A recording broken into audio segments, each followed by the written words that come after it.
Hi, Faithbox family. It's Kimberly again, and happy day 28. We're almost there. Today is a scripture from Mark 4:39.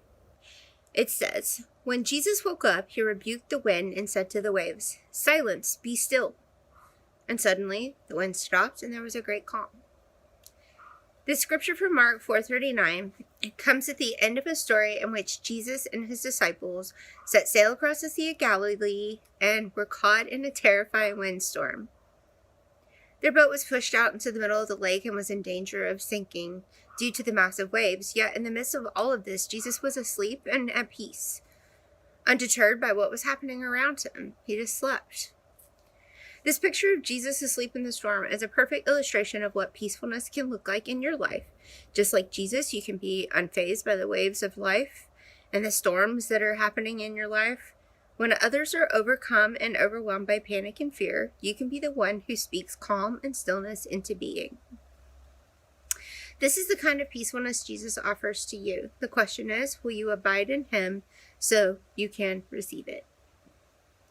And I don't know about you, but through the years, I've heard the story a lot growing up in church.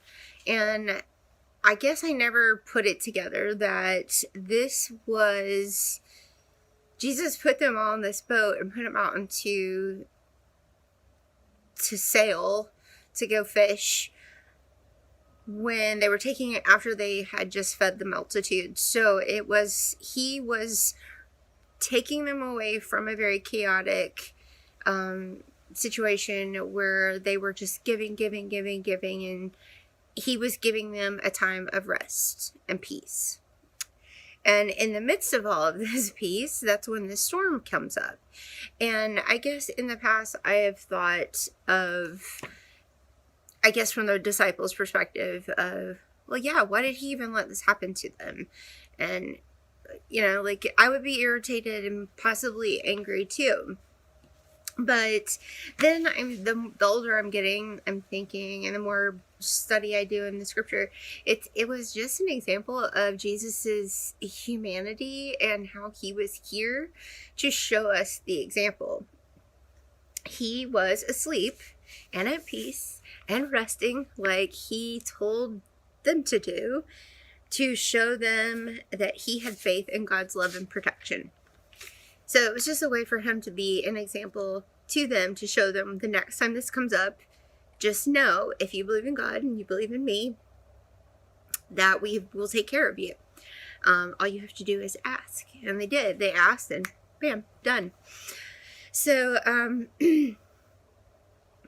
I think it is a way for us to think about it that we should be the example of the one that is calm and asleep during the storm. Like we have such faith that God's got this, that we can sleep during the middle of a storm and be that person to put peace into another person's life. Makes me think of something that I give my high school students when they come to my office. It's spelled out pause. The P stands for pause and breathe. Because the best way to calm ourselves is with getting oxygen to our brain and calming our heart rates down. The A is anchor into your room and space, like the space you're in. Like, be here. And don't let your thoughts trail into that anxiety of the what ifs. The U is understand and acknowledge like what's happening. The S stands for step back and surrender it to God. Like, surrender. God's got this. Jesus showed us the perfect example of how he's got this and to know he's got this. And the E is to engage towards our values. Take a step move towards your values in the situation and be that example for others.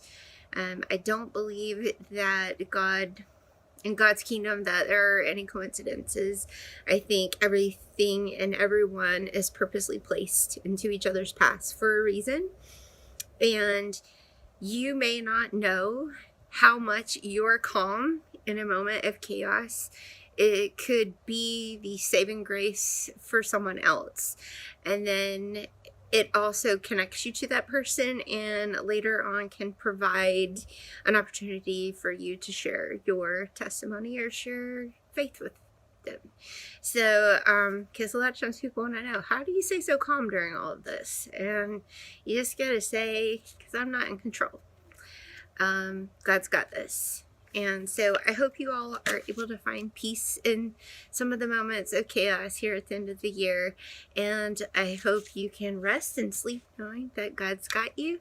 And I will see you in 2021.